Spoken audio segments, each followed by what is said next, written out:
Po drtivej porážke vo Veľkej vojne. Naša krajina je teraz známa ako Ankarská demokratická republika. Naši spojenci, ako napríklad Rakúsko-Uhorsko, je v troskách a nemecké impérium v občianskej vojne. No a my? Nielenže sa naša ríša rozpadla, ale taktiež okupujú naše pravoplatné územia, hrozí nám povstanie a máme ekonomickú krízu. My nielenže sme v ruinách, my sme v horiacich ruinách. No a keď sa zdálo, že všetko je stracené, prišiel on. Mustafa Kemal Atatürk, ktorý zobral kontrolu nad Ankarskou demokratickou republikou a mal jeden veľký sen sformovať Turecko. No a prvá vec, čo sme urobili, bola to, že sme zainvestovali do našeho aktuálneho hlavného mesta Ankara. Jedna z výhod, čo máme, je, že máme neagresívnu zmluvu s našimi okupantami, takže nemôžu pokračovať hĺbšie do našich území. A taktiež na to sme si začali zlepšovať vzťahy so Sovietským zväzom, Iránom a Saudskou Arábiou. Po nežných prípravách Atatürk sa rozhodol, že pošle ultimátum do Arménska, ktoré bude zahŕňovať anexáciu našich pravoplatných území. Veď predsa bereme si, čo je naše, čo je na tom zlé.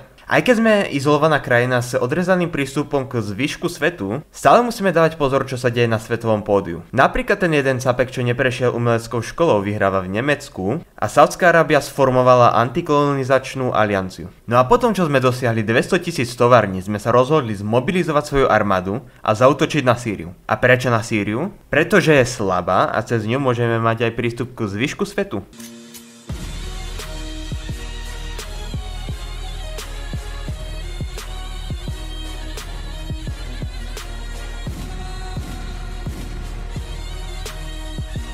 No a teraz musíme asimilovať sýrsky ľud do našej spoločnosti a pripraviť nás na našu obranu. Ja mimochodom, Azerbajdžan začal podporovať 5 etnických skupín na Kaukaze, aby začali bojovať za svoju vieru a jedna z tých skupín to tak trošku prehnala. No a ďalším cieľom je Grécko, lebo ako jediný z našich okupantov nie je veľká sila. Vyslali sme im ultimátum, ktoré neprijali, tak to bude pozlom.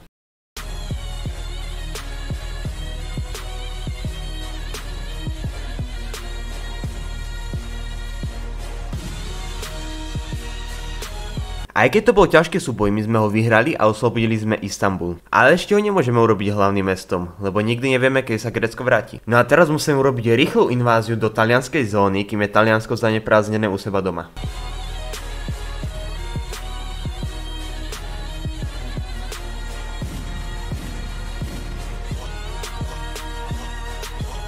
Aj keď nám to územie najskôr odmietali dať, jedna rýchla invázia ich určite presvedčila. No a späť do Grécka, druhé ultimátum, druhé odmietnutie, druhá vojna.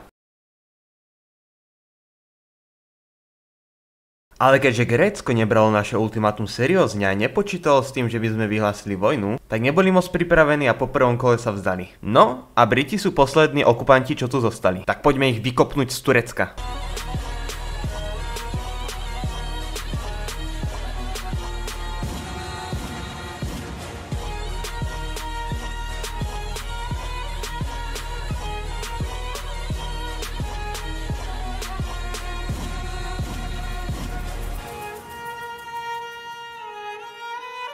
No a tento deň konečne nastal. Mustafa s jeho armádou konečne zjednotil Turecko a tým sa stal prvý prezident Tureckej republiky. Týmto úžasným krokom sme dokázali svetu, že nás nemôžu len tak okupovať. Že nemôžu nás ako Rakúsko-Uhorsko a nemecké císarstvo proste zničiť, pretože turecká duša sa nikdy nevzdáva. No a Atatürk, ten má že moc veľké ambície, aby len tak prestal. Jedna z prvých vecí, čo robíme ako nová reformovaná Turecká republika, je to, že musíme ubezpečiť pozíciu Istanbulu. Nie len kvôli tej histórii, čo s ním máme, ale aj kvôli tým peniazom, ktoré môžeme zarobiť. No a preto sa musíme zbaviť Grécka a Bulharska, pretože nikdy nevieme, kedy môžu zaútočiť. Gréci zase neprijali ultimátum, tak zase do vojny.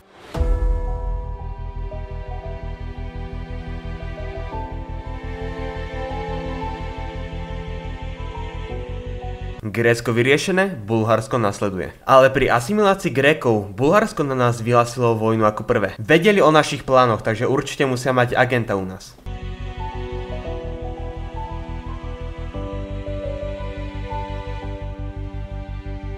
Po tomto víťazstvu na Balkáne konečne môžeme obnoviť slávu Istanbulu. Teraz, keď sme si ukotvili pozície v Európe a Afrike, musíme si zabezpečiť nejako aj na Blízkom východe a preto neexistuje žiadna lepšia krajina než Irak. No a preto urobíme takú menšiu návštevu.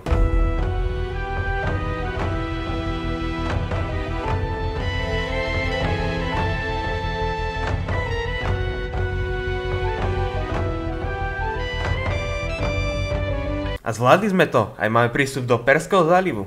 No a teraz urobíme jednu veľmi šialenú vec a tou veľmi šialenou vecou je vyhlásiť vojnu na celú antikolonizačnú alianciu.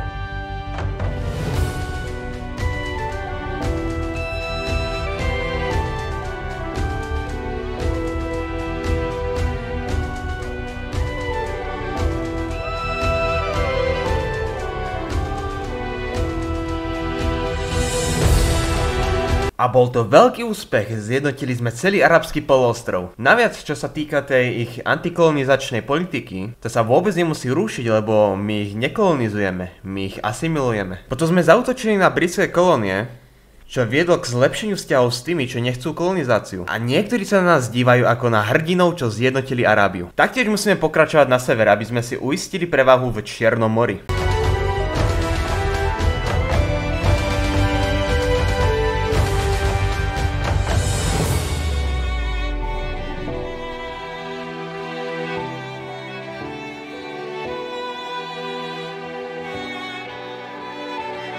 To bol úspech, ale pred nami stojí nový oponent.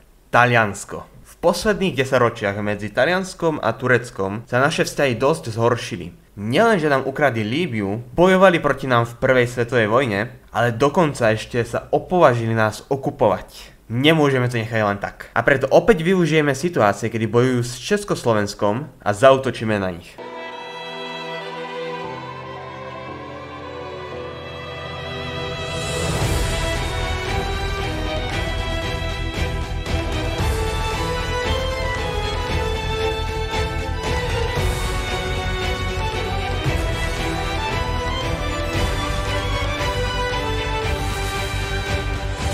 Žiaľ, všetko, čo sme chceli, sme nezískali, ale to nevadí, lebo my sa vrátime. Nasledovalo ultimátum pre Rumunsko a menšia potička s Albánskom. No a Balkán je konečne pod našim palcom. Pre sformovanie Osmanskej ríše potrebujeme si upevniť vplyv v Egypte. A to je presne to, čo ideme urobiť.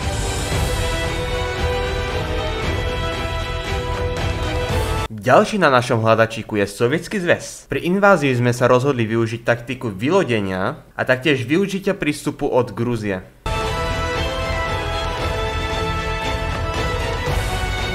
Taktiež sme kontaktovali Československo so záujmom spriahnuť sa proti Taliansku.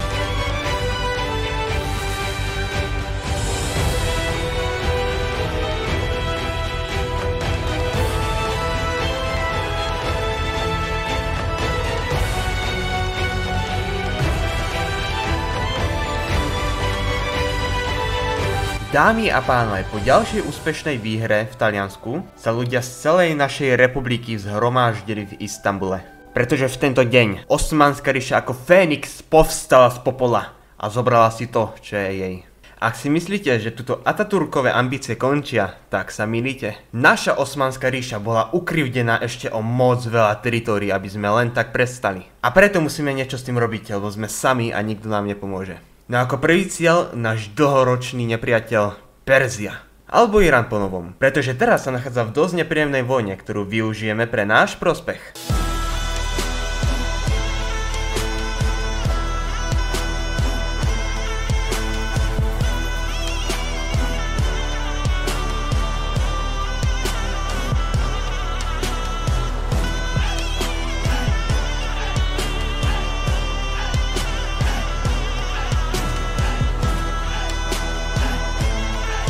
Naše hobby je napadať Taliansko, tak to je presne to, čo urobíme.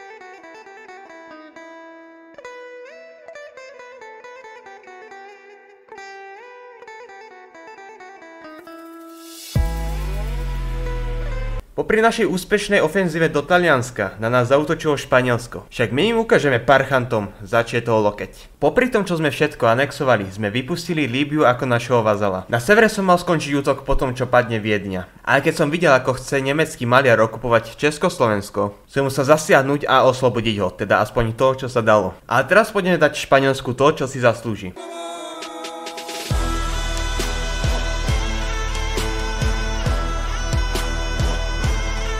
Áno, naša ríša je taká krásna, nádherná, obrovská. No dobre, pokračujeme s rusko-tureckými vojnami. Ale začíname Kaukazom.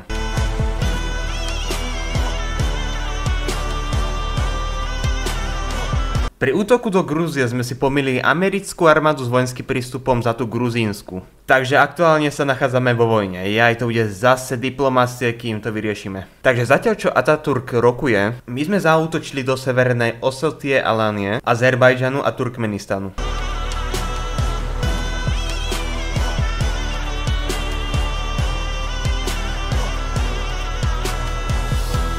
Taktiež sme vypustili východnú Turkistánsku republiku, máme mier s Admikmi a útok do Čečenska. Tentokrát mám skvelý spôsob, ako prekročiť Veľké Kaukazské hory a to je presne to, čo urobíme.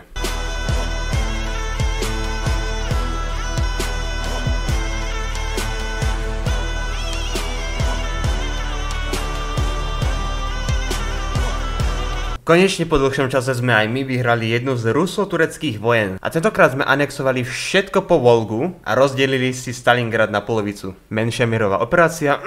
Myslím, že to netreba komentovať, proste sa ideme pomstiť Francúzsku.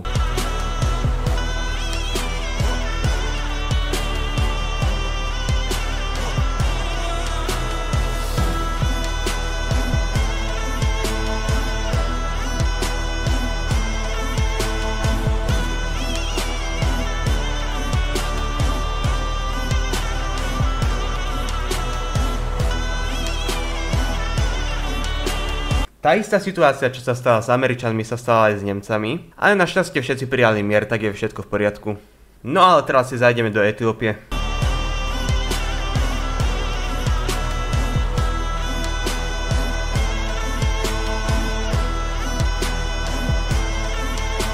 Ešte sme túto sultána Tuasua poslali ultimátum a dokázali sme vytvoriť monstróznu ríšu? Áno. Sme najsilnejší a celosvetovo obávaní. Máme 3 vazalov, ovládame Istanbulský prieplav, ovládame Suezský prieplav, ovládame Gibraltar a ovládame prieplavy tu a tu.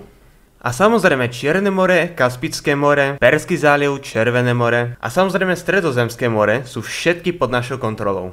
Máme 15,4% z celého sveta, naše štatistiky sú výborné a svetovo sme jednotka v ekonomike a populácii. Ataturkové ambície sú zatiaľ uspokojené, ale všetci vieme, že Osmanská ríša bude pokračovať. Ale na dnes to už bude všetko. No dobre, toto video bolo vážne náročné na vytvorenie a ak sa vám páčilo, mohli by ste dať like a odber, nejaký pekný komentár, notifikáciu. Môžete ma sledovať aj na sociálnych sieťach, ako je napríklad Instagram, Podium Podžitkový. No dobre, ja sa sem učím a zatiaľ čauko. Yeah, so I'ma fake it till I make it. Positive thoughts are overtaken, I got patience. One day at a time is how you operate a cadence. Afloat, you grow, you show yourself a foundation. Stay away from all the shit that causes temptation. I know that I like to do it cause it's sensation. I live my life in my head.